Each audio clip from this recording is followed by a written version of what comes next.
En el vacío que circundaba la órbita de Estación San Gabriel, la gravedad artificial susurraba a través de los huesos de acero, y la ciudad colmena se sostenía como una herida cerrada sobre el planeta que la había parido. Allí, entre paneles que mordían al espacio y alambres que aún olían a aceite y promesas, vivía un hombre cuya presencia recomendaba prudencia, el capitán Mateo Rojas. Hombre de mediana edad, cicatrices en la cara como mapas de decisiones tomadas en frío, y la mandíbula hecha para retener juramentos. Rango, costumbre y destino lo habían templado, su reputación era de hierro táctico y fe incandescente. Donde otros veían un balance entre riesgo y rendición, él tejía planes como quien prepara una mesa para una última cena. La amenaza llegó con la indiferencia de una marea cósmica, una marea alienígena que no negociaba, que absorbía, que convertía mundos en polígonos de energía. Vinieron en siluetas que no respetaban simetría humana, en oleadas que mordían la órbita como si buscara arrancar el corazón del planeta. San Gabriel, antigua prisión orbital transformada en colonia, quedó atrapada, limitada por anillos de asteroides convertidos en escombros y por un enemigo que no conocía fronteras. Las defensas automáticas fallaban con la precisión de la desesperación, los recursos eran cuentas en una aritmética que ya no perdonaba. Mateo estuvo atrapado no solo por la física, sino por la obligación. Su gente, familias nacidas en microgravedad, ojos aprendidos a la noche sin cielo, lo vieron como líder y sacrificio. Y en esa trampa, órbita cerrada, corredores sellados, picos de radiación, él se volvió todo lo que la frase proclamaba en su propia lengua, un humano atrapado, y por tanto, peligroso. Porque cuando la humanidad no tiene salida, inventa salidas. Cuando la lógica exige rendirse, la fe y el cálculo inventan soluciones que los invasores no esperan, tácticas que suenan a milagro y a bomba bien colocada. La estación, con su piel de acero y sus venas de luz fría, reflejaba un tono metálico, un azul acerado que hacía que incluso la sangre pareciera otro tipo de suerte. El mundo abajo, el planeta al que pertenecieron tantas generaciones, ya no era seguro, sin embargo, conservaba significado. No era solo roca y atmósfera, era memoria. Anillos de metal que habían sostenido promesas, una campana oxidada que sonó por última vez en el funeral de la primera nave, la sortija de boda de su mujer que reposaba en el bolsillo interior de su uniforme. Una memoria concreta como un latido. Mateo pensaba en esa sortija con la misma concreción con que trazaba mapas de fuego y de escape. Esa sortija sería, si el universo lo permitía, la única reliquia que podría retornar al planeta. El narrador omnisciente despliega la escena con calma táctica y una ironía casi divina, la tragedia que se anuncia tiene el brillo del desprecio cósmico. Los invasores creyeron encontrar una presa. Encontraron una voluntad. La fe humana, a veces tan simple como una oración hecha con las manos manchadas de aceite, a veces tan brutal como la certeza de quemar lo propio para no dejar nada al enemigo, comenzaba a endurecerse como armadura. No rezaban por milagros, los hacían sangrar, ese pensamiento se volvió ley no escrita entre los sobrevivientes, un lema activo que llevaba el pulso de la estación. Una locura fría tomó forma, si el planeta era presa, si los invasores podían usar su masa, sus recursos, su atmósfera, entonces habría que convertir a todo el sistema en una trampa, no para el hombre sino para el invasor. Mateo contempló su opción más imposible y sintió como su fe y su razón se unían en una sola ecuación. La táctica sería clara y terrible, sacrificar un planeta, no por malicia, sino por defensa, significaría usar la propia órbita y la estación como detonante para negar el mundo al enemigo. No se trataba de exterminio sin sentido, se trataba de un cálculo último, si San Gabriel caía intacta, la especie invasora ganaría un puerto. Si el planeta era dejado como cimiento, perderían un hogar. Si la humanidad podía convertir su propia casa en antorcha, lo haría. La calma de Mateo no era ausencia de miedo. Era la pausa que antecede a la dirección de un teatro de explosiones. En la estación, las luces parpadeaban a modos de oración mecánica, los pocos templos que quedaban no tenían altares, solo espacios para la memorización. Allí se recitaban rituales modernos, protocolos de voladura, plegarias en silencio, listas de nombres para grabar y arder. Entre esas plegarias había siempre un gesto físico, una mano sobre una cruz de metal, una mirada a la sortija, la limpieza de una bandera donde la sangre se había convertido en tinta. Todo eso era memoria y estrategia, todo eso era combustible. La omnisciencia narradora ve más allá, detecta la infraestructura de la decisión, la fractura emocional y la recia alegría de quien acepta un sacrificio. Un hombre con nombre y rango se convierte en fundamento cuando decide que la trampa debe cerrarse. En cada panel, en cada corredor, el azul acero refleja la imagen de un capitán que no permitirá que su gente se convierta en escombros para un invasor superior. La decisión es a la vez divina en su ironía y profundamente humana en su crueldad. Y así se cierra el gancho, atrapados en una cúpula de metal, la mayor arma humana es la obstinación. Mateo lo sabe. El universo, enorme e indiferente, aún no lo sabe. La vida en San Gabriel era una coreografía de protocolos. Había, sin embargo, costumbres que sobrevivían a la tecnología, la plegaria antes de una emergencia, la limpieza ritual de una bandera, el placer de mirar hacia abajo y nombrar ciudades que ahora eran sombras. El capitán Mateo había aprendido a leer ese lenguaje. Su rango venía con mapas y con rostros, su cargo exigía certezas frente a miedos que se alimentaban de la noche. En la imaginación del pueblo, él era la roca donde chocar. En la soledad, él era un hombre capaz de llorar por una sortija y de tramar el asesinato de un mundo si fuera necesario. La información que traían los escáneres no tenía misericordia. Flotas alienígenas orbitaban con la precisión fría de predadores calculando sus pasos. Sus ondas penetraban la atmósfera, mapeando cavidades y soporte vital. Las defensas planetarias, neutralizadas en cuestión de días, mostraban datos alarmantes, la invasión no solo quería colonizar, quería terraformar a su imagen. San Gabriel, una estación que había servido décadas como refugio de exiliados y como hogar de innovadores, se convirtió en un punto estratégico. Si caía, el planeta sería llave. Si era negada, el enemigo tendría que redirigir recursos. Mateo entendió que su cita con la historia no sería de heroísmo sin costo, sino de sacrificio con intención. En los niveles inferiores de la estación, donde la gravedad artificial oscilaba por fallos y donde los niños aprendieron a saltar de estrato a estrato como quien cruza un río, se construyó el plan. Los ingenieros reunían piezas vetustas, reactores que podían redirigirse, masas de escombros que podían convertir los canales orbitales en cinturones destructivos, generadores que podían crearse en detonantes terminantes. La idea se volvió sencilla en su brutalidad, crear una reacción en cadena que transformara la órbita en una trampa energética.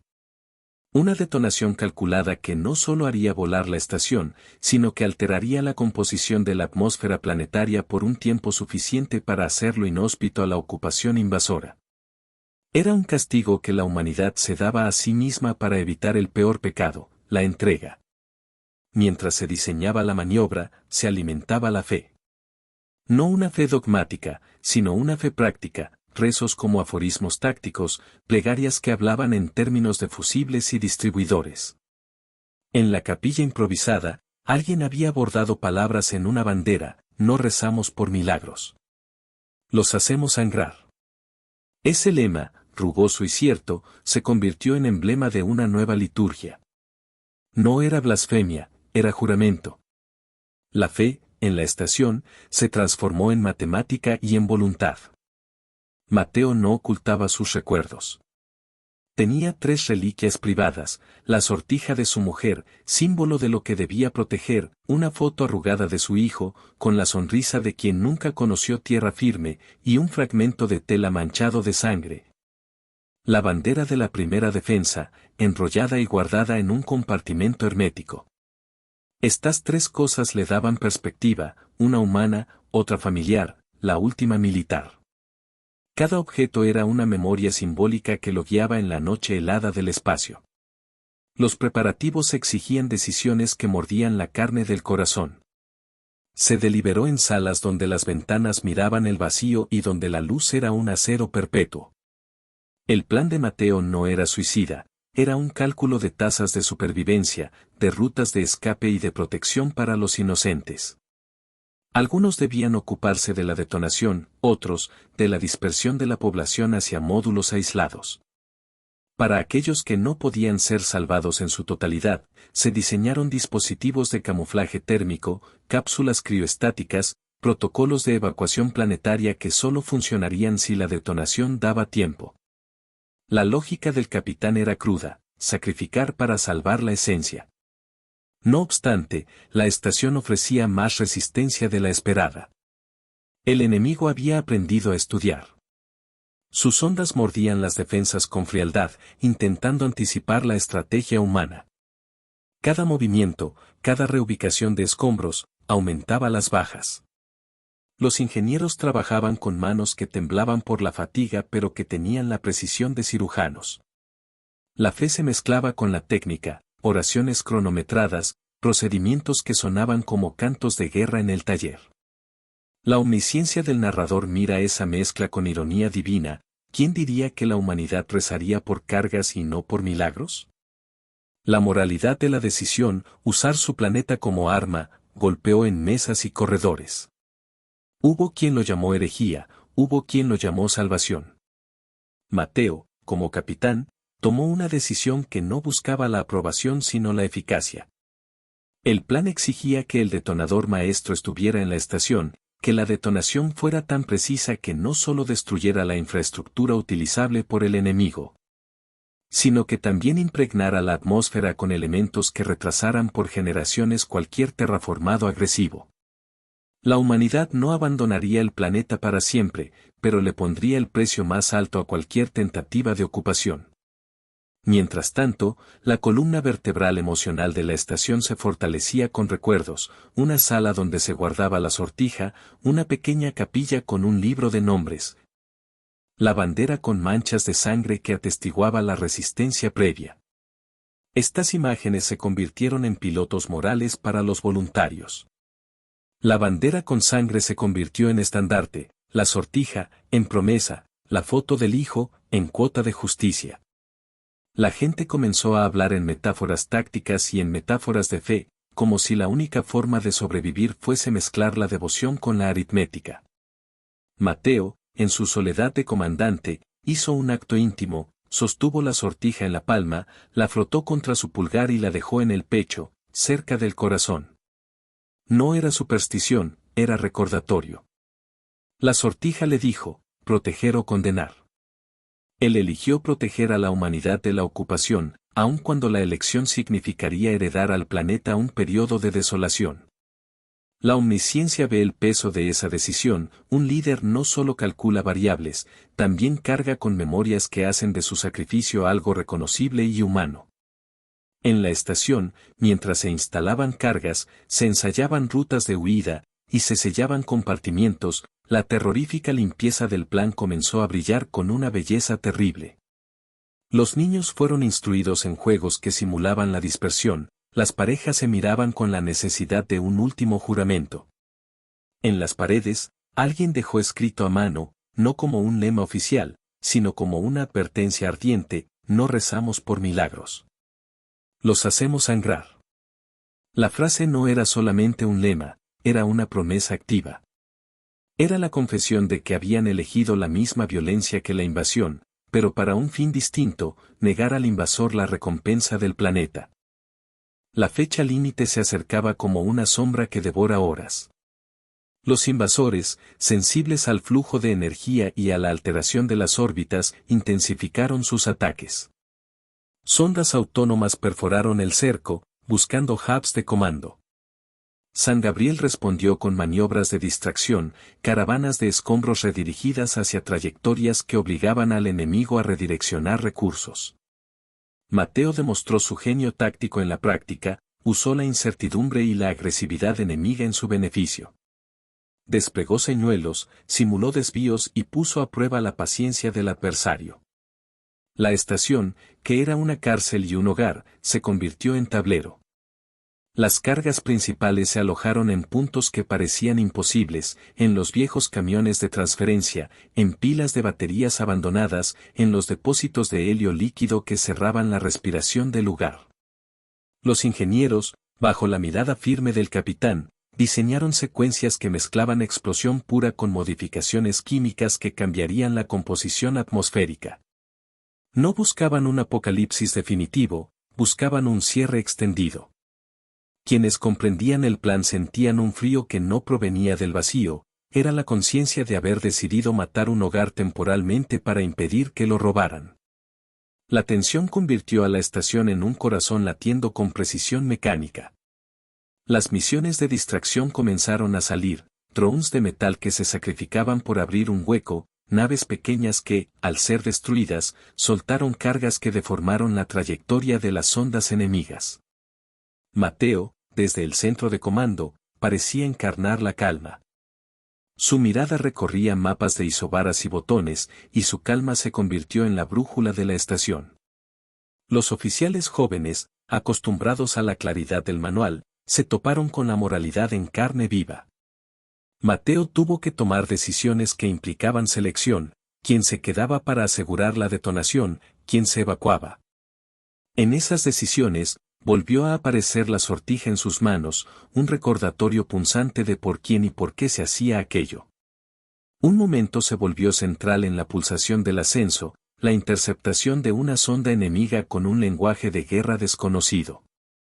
El equipo de señales, a cargo de una mujer cuya mirada era de acero dulce, logró descifrar algo. Los invasores trataban de convertir la capa superior de la atmósfera en un filtro que facilitara el aterrizaje. Esa información cambió la ecuación. Si la atmósfera era contaminada para facilitar ocupación, el plan de Mateo debía acelerar. La detonación debía ocurrir antes de que el invasor asegurara una cabeza de playa. En el fondo de esta táctica, la fe no se reducía a rituales, era combustible para la maniobra. Se organizaron vigilias de guardia en salas de control, donde las voces de los rezos se mezclaban con los códigos de activación. La estación entera parecía rezar con manos mecánicas. La omnisciencia del relato observa cómo la fe se vuelve un vector de resistencia, no para invocar deidades, sino para asegurar que la gente cumpla su parte en el arreglo de cables y fusibles que llevarían a la detonación.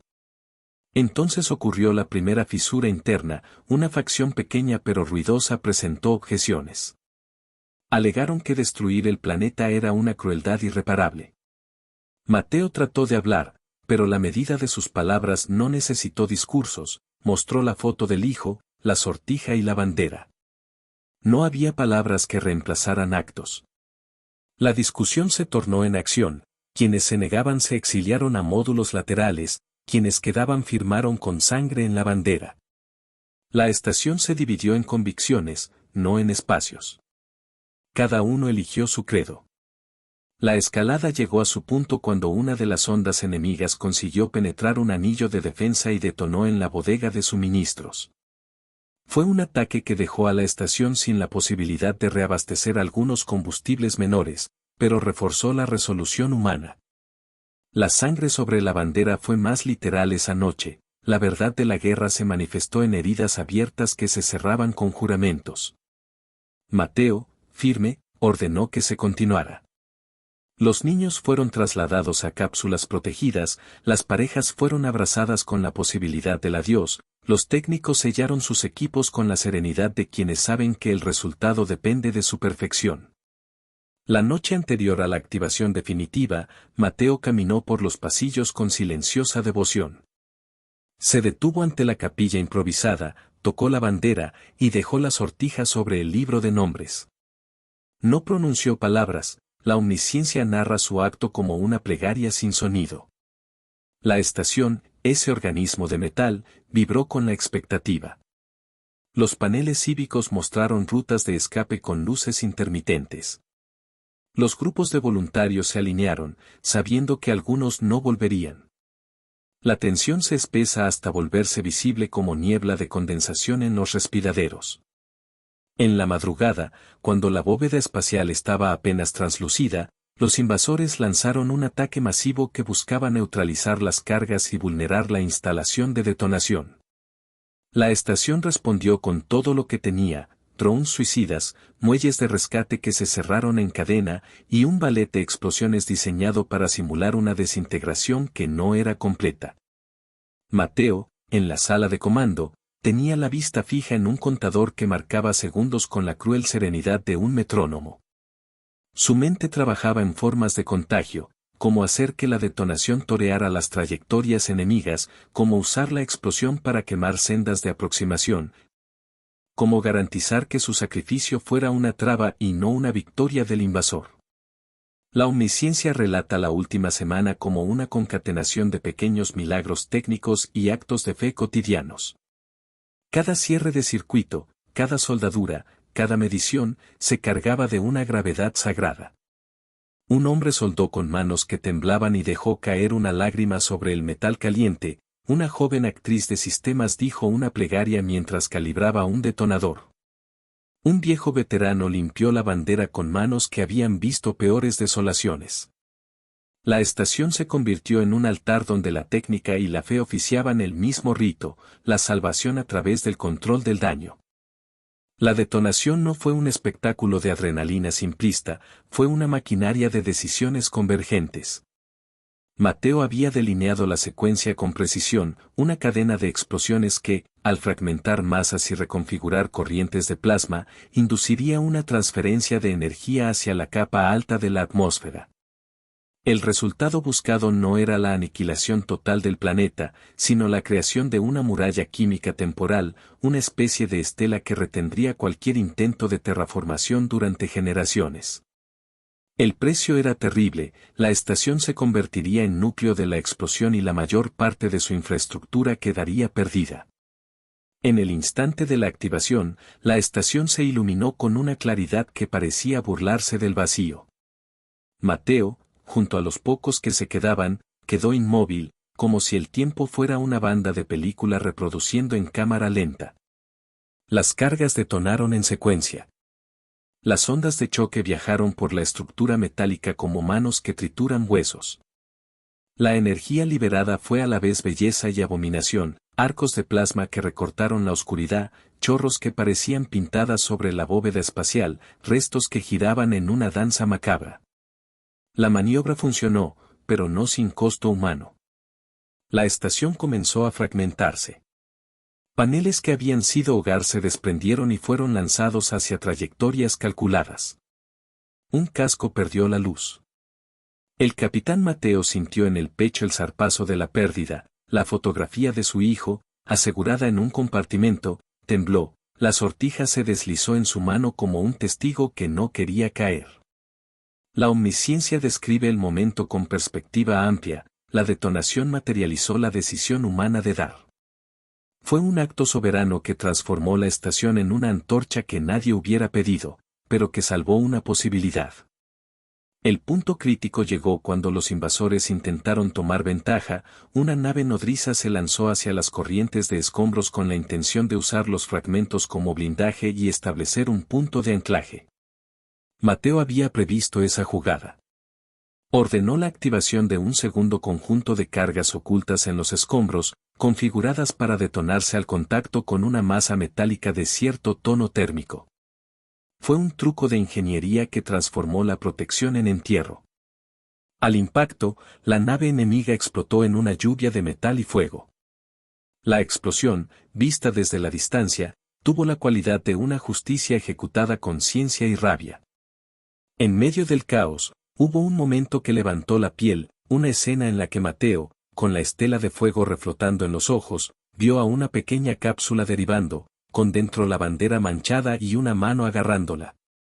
Atraído por ese icono, dirigió sus últimos esfuerzos a asegurar la cápsula. Con la estación desmoronándose, ordenó maniobras de rescate suicidas. Ese instante fue la definición de fe y furia: en medio de la destrucción, la vida y el signo humano se convirtieron en prioridad. La maniobra, riesgosa y desesperada, logró extraer la cápsula y lanzarla hacia una trayectoria de retorno planetario.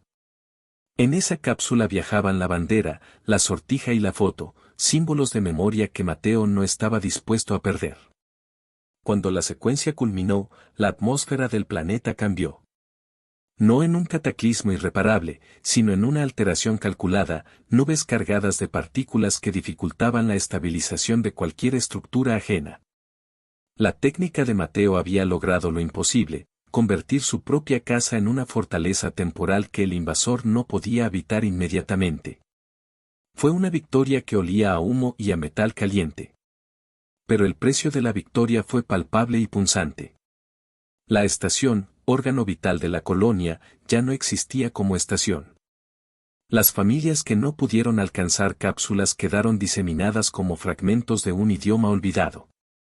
Mateo, herido en el pecho y con la cara bañada en hollín, recordó de pronto la sortija en su mano, la apretó con fuerza hasta sentir cómo la piel sangraba. La omnisciencia registra la escena como un momento puro de humanidad, un líder que sostiene la promesa, marcado por la violencia de su elección, con la piel pringada de una sangre que es a la vez suya y de la comunidad. En el centro del cataclismo, la sensación fue de culminación. Los invasores, sorprendidos y heridos, tuvieron que reagruparse. La nave nodriza destruida significó pérdida de material e imposibilidad de ocupación inmediata. Los que quedaban en los alrededores comenzaron a retirarse en patrones de repliegue organizados, como si hubieran aprendido la lección de que aquel sistema no sería un recurso barato. Los ojos de Mateo observaron la escena con una mezcla de triunfo y pena. La carne del planeta había sido golpeada, pero no aniquilada, la esencia humana que lo había defendido seguía encendida. En la estela de la explosión, un momento erizó a todos. Desde la distancia, la humanidad vio la cápsula reentrar en la atmósfera. Durante su descenso, la bandera ondeó en una danza mínima, y la sortija brilló como una pequeña estrella en su interior. Aquella visión fue un estremecimiento colectivo. La fe había viajado en una cápsula, la fe que mezclaba resistencia táctica y devoción. Gritos sin palabras en los sistemas de comunicación, improvisadas canciones de victoria, manos que se tocaron en silencio. Fue un momento de goosebumps, una sensación que combinaba furia y fe hasta convertirla en clamor físico. Mateo, apoyado en un vano estructural, observó todo con la calma de quien había entregado la pieza clave. Sabía que la victoria estaba teñida de pérdidas que no serían olvidadas. No obstante, la decisión se había tomado y su peso era ya irreversible. La omnisciencia lo presenta en equilibrio, un hombre que supo que atrapar al invasor exigía heridas propias y que esas heridas serían el monumento de la resistencia. Después de la detonación, cuando el polvo y la radiación se asentaron en patrones predecibles, la estación ya no era una estructura habitable. San Gabriel quedó como un anillo de memoria que flotaba, con fragmentos que funcionaban como testigos mudos de la elección humana. La atmósfera del planeta tardaría generaciones en regenerarse, la vida que dependía del clima estable tendría que adaptarse. La decisión de Mateo había provocado una pausa forzada, la ocupación invasora estaba retrasada, pero la recuperación sería larga. La humanidad, no obstante, mantenía la posibilidad de regresar en su tiempo propio y con su dignidad. Las cápsulas que volvieron a la superficie fueron pocos faros de esperanza. Llegaron con la bandera manchada y la sortija, con la foto arrugada y con el fragmento de tela ensangrentado. Esos objetos se convirtieron en reliquias públicas, remanentes de la moral que había guiado la maniobra. Las ceremonias de recepción no tuvieron discursos largos, fueron actos sobrios. La gente, en silencio, manipuló esos objetos como si fueran piezas de una liturgia que mezclaba técnica y devoción. Se abrió un registro de nombres, se tallaron en metal los que no habían podido regresar. La omnisciencia observa cómo el dolor y la resistencia se entrelazan en una tradición nueva. Mateo sobrevivió, aunque herido. No volvió a ser el capitán de antes, las pérdidas le dieron una nueva forma de autoridad, una que no necesitaba decretos. Su fe no era ahora una llama exaltada, sino un brasero constante, la convicción de que la humanidad debía estar dispuesta a pagar el precio de su libertad. En los días posteriores, caminó por las ruinas con la foto de su hijo y la sortija aún clavada en su corazón. Fue testigo de cómo la comunidad reconfiguraba su vida. Los ingenieros comenzaron a planear proyectos de rehabilitación, los historiadores recogieron testimonios, los sacerdotes, técnicos y laicos mezclaron rituales nuevos que celebraban la capacidad humana de negar su propio confort en favor de un futuro común. Unos años después, la atmósfera del planeta mostraba señales de recuperación. Las estaciones meteorológicas registraron una normalización lenta. La flora que sobrevivió en pequeños núcleos comenzaba a expandirse. No todo volvería a ser igual, la huella del sacrificio sería visible por largos periodos.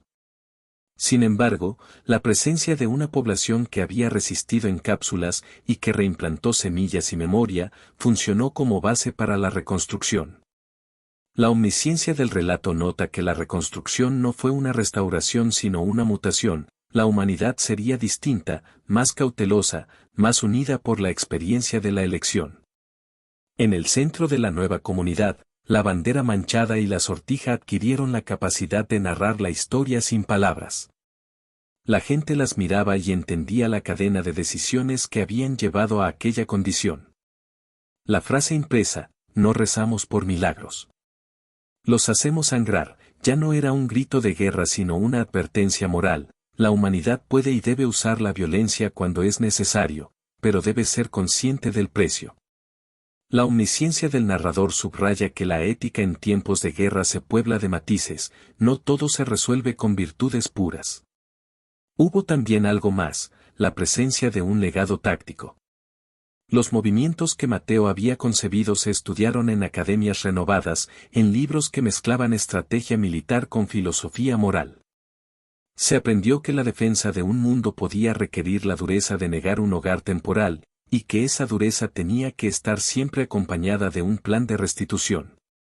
Las memorias, la sortija, la foto, la bandera, se convirtieron en herramientas educativas.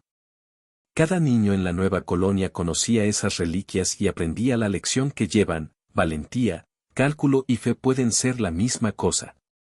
En noches claras, cuando la bóveda celeste ya no se veía tan ajena, Mateo asistía en silencio a las clases en las que los jóvenes analizaban su decisión.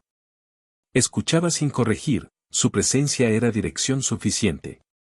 En una de esas jornadas, una de las voluntarias que había sobrevivido se acercó a él con la bandera restaurada. Sin palabras, la colocó en las manos del capitán. Él, con la mirada, aceptó la responsabilidad. Fue un momento de simple humanidad, cicatrices compartidas y promesa renovada.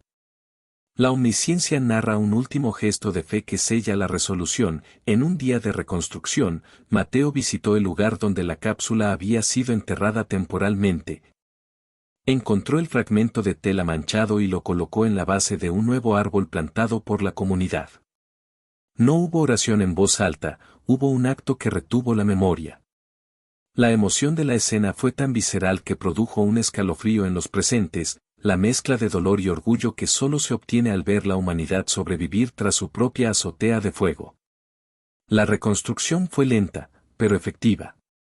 Con el paso de los años, la leyenda de la estación que se convirtió en trampa se extendió entre colonias humanas, historia de un sacrificio táctico que protegió una especie. Las futuras generaciones leyeron las placas con atención. La omnisciencia concluye que la lección se incorporó a la cultura, la determinación humana, acompañada de fe y estrategia, puede cambiar el destino de un mundo. Finalmente, en un acto simbólico, colocaron la sortija en un estuche de vidrio dentro de un museo improvisado, junto a la bandera y la foto. No eran reliquias de vanagloria, sino recordatorios morales.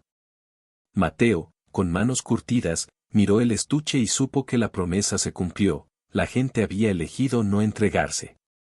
Su decisión, dolorosa y necesaria, se convirtió en fundamento. Y cuando el humo se disipó, solo la fe seguía en pie. Vinieron por un planeta, pero encontraron a la fe humana encendida.